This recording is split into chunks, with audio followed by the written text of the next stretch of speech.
Многим известны салфетки-циновки или плейсматы, которые привозят из Индонезии. Их плетут из растений типа кувшинок, и чтобы добыть сырье, сплавляются по реке, ныряют, срезают его. А мы можем сделать аналог таких изделий, не выходя из собственного двора. Например, вот эта салфетка-циновка, которая сплетена из листьев лилейника. А вот это сделано из листьев ириса. Принцип плетения здесь слегка напоминает то плетение, которое использовалось в корзинке на каркасе, но здесь есть определенные особенности, потому что здесь плетение будет двигаться по кругу. Для плетения нам не понадобятся никакие особые инструменты. Нужны будут обязательно разного цвета прищепки, 2 штуки. И вот такая заготовочка. Это джутовая веревка, которая смочена в клее ПВА, слегка разведенном, и высушенная в натянутом состоянии. Длина этих нитей у меня 55 сантиметров, но это может варьироваться. Плетение начинается из центра. Чтобы сделать вот такое красивое начало, применяется сам материал. То есть стойки из джутовой веревки используются позже. Если их использовать здесь, то начало будет некрасивым. Будет бросаться в глаза то, что здесь другой материал. Поэтому берем не длинные и не очень толстые полосочки. Они у нас нужны, собственно говоря, только для начала. Дальше мы их будем заменять. И делаем одну хитрую манипуляцию. Будем использовать сразу по 2 нити. Значит, сгибаем сначала первую пару, вот так вот. Дальше вторая пара сгибается и надевается как бы сверху, вот так. Третья пара тоже сгибается и заводится вот так.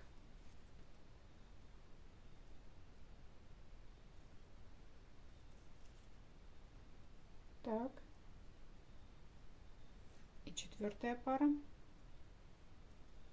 сгибается и заводится так, чтобы образовался капкан. Так. То есть захватываются нижние нити. И все это собирается вот в такой узел. Вот сюда. И подтягивается с разных сторон.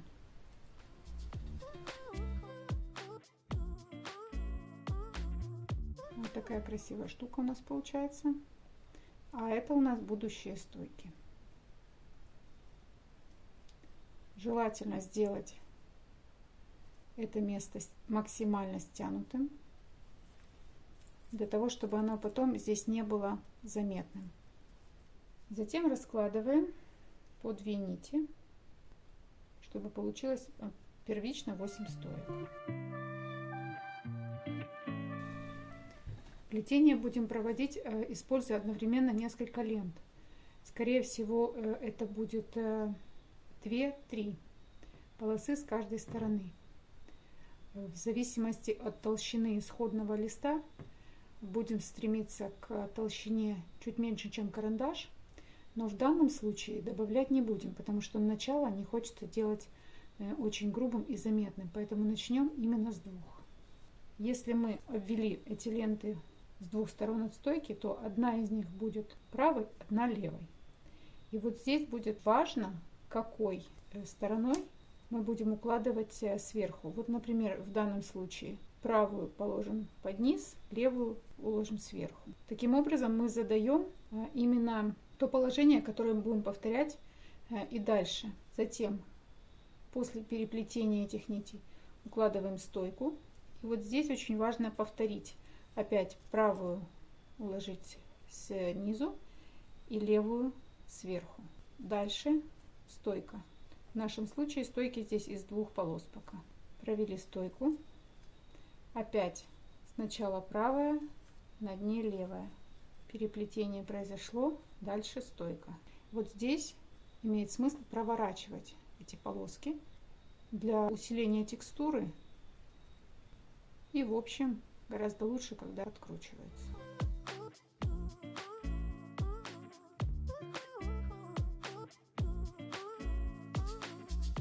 Имеет смысл подтянуть, выровнять все стоечки. Вот видите, из-за вот этого вот я не хотела делать толстым начало. Лучше при необходимости добавить потом полосы во время плетения. Пока продолжим второй ряд тем же способом.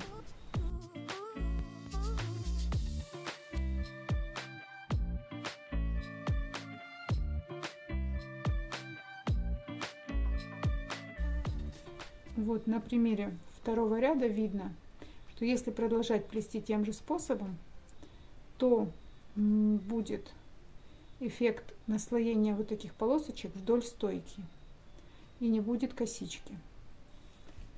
А как же нам добиться вот такого эффекта, чтобы была коса или вязаное полотно?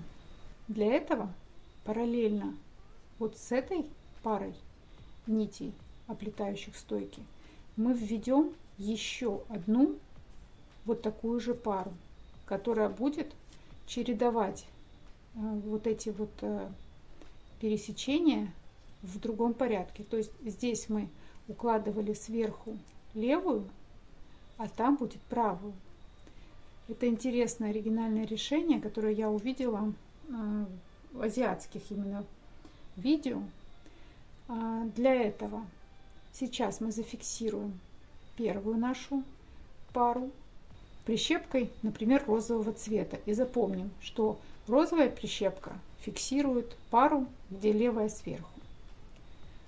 А вторую мы будем маркировать другой прищепкой. Это очень облегчит нам плетение. Как добавить еще одну пару? Элементарно. Где-нибудь вот здесь поблизости мы сейчас введем еще одну такую же пару и начнем плести как бы вслед догоняя эту. Это очень интересно. Я потом покажу, как они будут наслаиваться друг на друга. При введении второй пары в работу можно сделать одну ошибку. Если взять достаточно толстую сразу пару, то потом может возникнуть вот такое отверстие, когда наслоится следующий ряд. Поэтому желательно взять сюда пару потоньше и как бы плавно войти в это плетение. Чтобы нам не мешала прищепка, мы пропустим, например, одну стоечку или две, но, например, начнем со второй после прищепки. Заводим пару. И здесь делаем все с точностью да наоборот. Теперь первой будет после стоечки укладываться левая сторона, а правая с проворотом укладываться на нее. Затем дальше встанет стойка и в том же порядке. С проворотом сначала ложится левая, а потом с проворотом поверх нее идет правая. Так, дальше стойка. Кстати, смотрите, какой здесь интересный уже случай. Достаточно большое расстояние, а стойка всего одна. В данном случае мы можем разделить вот нашу стойку на две и использовать каждую по отдельности. Вот, например, здесь. Дальше проворачиваем, укладываем правую сверху и вводим следующую стойку. Вот она. Вот тоже какой хитрый приемчик. Здесь можем также разделить, но тут возникает еще момент того, что истончились вот эти полосы. Видим, что здесь уже намного тоньше, чем карандаш, здесь чуть-чуть толще, но в принципе тоже можно дополнить. В таких случаях, когда нужно дополнить одну сторону, есть два способа. Во-первых, взять полосу и найти у нее широкую белую часть и вложить ее вот сюда вот, так, чтобы она оказалась потом прижатой к стойке. Здесь опасность в том, что она может быть потом видна вот здесь вот. То есть она каким-то образом может проявиться. Это первый способ. И второй способ – это добавить за стойку вот эту полосу. То есть либо, если нужно дополнить только эту сторону, то тонкий кончик завести на противоположную сторону, а основную часть перевести сюда. Либо перегнуть пополам и завести сразу на две стороны, вот таким образом. В данном случае оптимально будет поступить аналогично, то есть сюда завести короткую часть и основную часть вывести сюда. Вот, например, полоса, у которой есть более светлое, более широкое начало и очень тоненький кончик, который плавно вольется уже в эту сторону. Так, единственное, что все эти манипуляции нужно проводить за стойкой. То есть подкладываем туда, в нижнюю часть, чтобы стоечка все скрыла.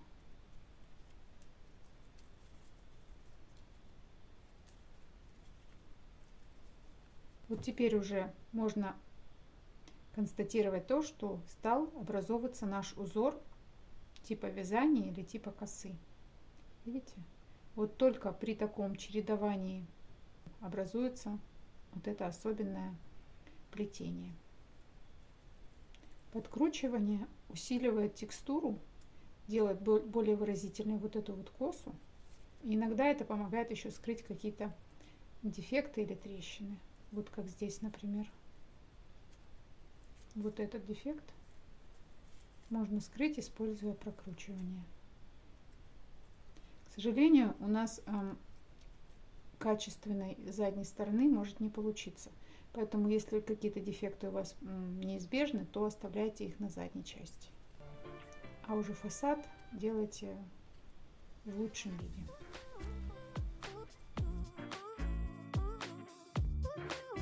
Итак, мы планомерно дошли до прищепки. Теперь мы должны прерваться в работе с этой полосой, точнее с этой парой, и зафиксировать ее прищепкой другого цвета. То есть мы запоминаем, что там, где сверху будет правая полоса, будет черная прищепка. А розовая, соответственно, там, где сверху левая полоса. Итак, вот мы зафиксировали эту часть. Удобно вот сюда, в сторону верха прищепки, убирать эти все полоски, чтобы они не мешали. И вот что мы видим.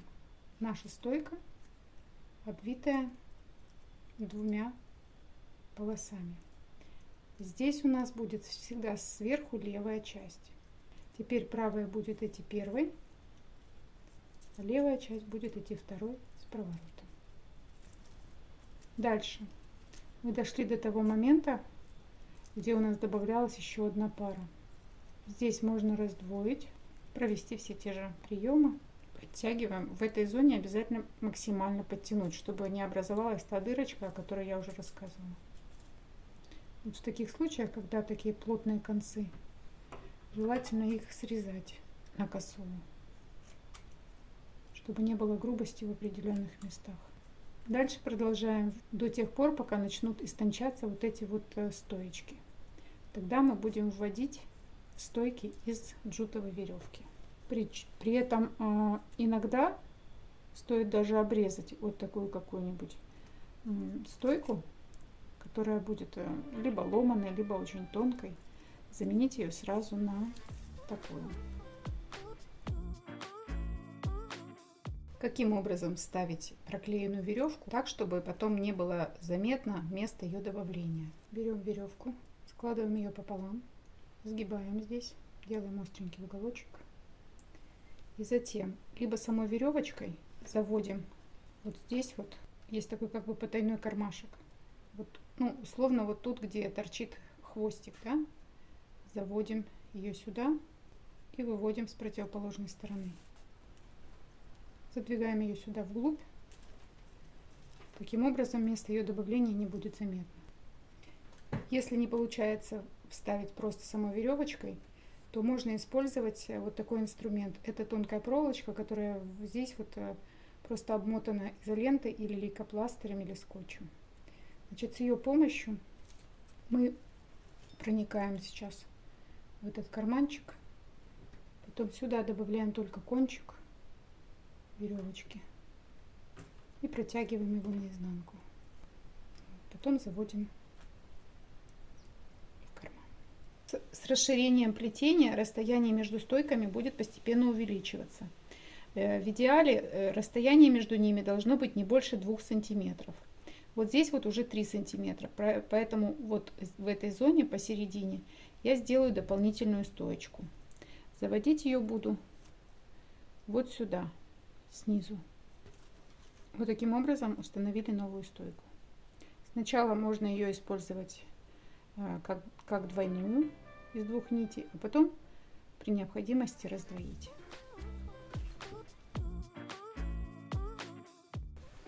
Как можно немного ускорить плетение? Смотрите, когда вы завели полосу за стоечку, в данном случае левый идет сверху и сразу же заводится за следующую стоечку. Выводится сюда и только сейчас берем другую полосу. Провернули, завели за следующую стоечку и вывели сразу за ней. Выровняли. И вот только сейчас берем следующую полосу, которую можно сразу же провернуть, завести за следующую стоечку и вывести. То есть, как только ту, которую мы ложим сверху, левую, мы заводим за стойку, она становится правой. Тут же ее проводим с другой стороны, заводим за стойку и выводим вот сюда. Тут, конечно, вовремя нужно остановиться, чтобы добавить полосы при необходимости. В процессе плетения край будет изгибаться из-за натяжения, которое мы пытаемся придать для создания плотного полотна. Как поступать в таких случаях? Во-первых, стоит подтянуть стоечки, чтобы они приняли свою правильную позицию, то есть не были в каком-то искривленном состоянии. Таким образом уже ситуация улучшается, но чтобы добиться максимально правильной формы, можно вот таким образом выгнуть плетение в обратную сторону. Так полосы находят свою естественную позицию и ложатся ровно.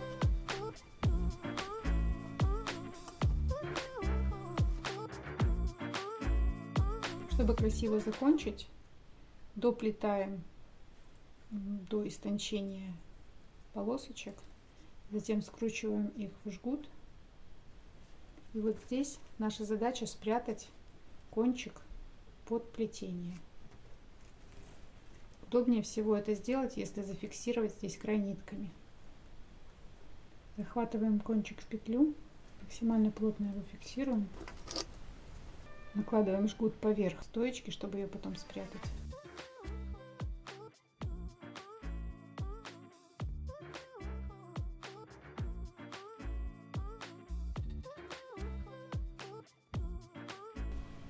Вот этот жгут я немножко прихвачу, чтобы он потом не распался.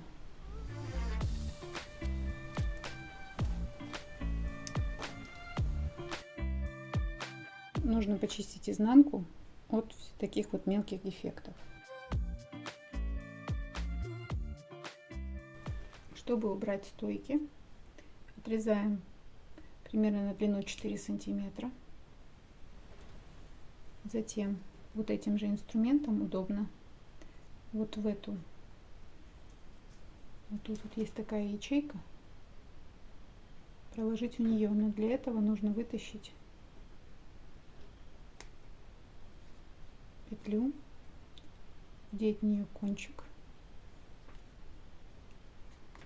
затащить в глубину и опять же лопаточкой для маникюра можно заложить в эту ячейку. Так.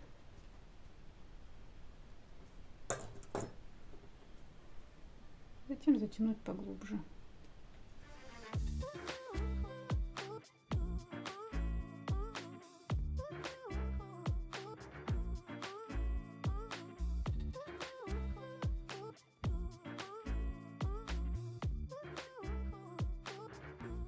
Таким способом получается очень аккуратная работа.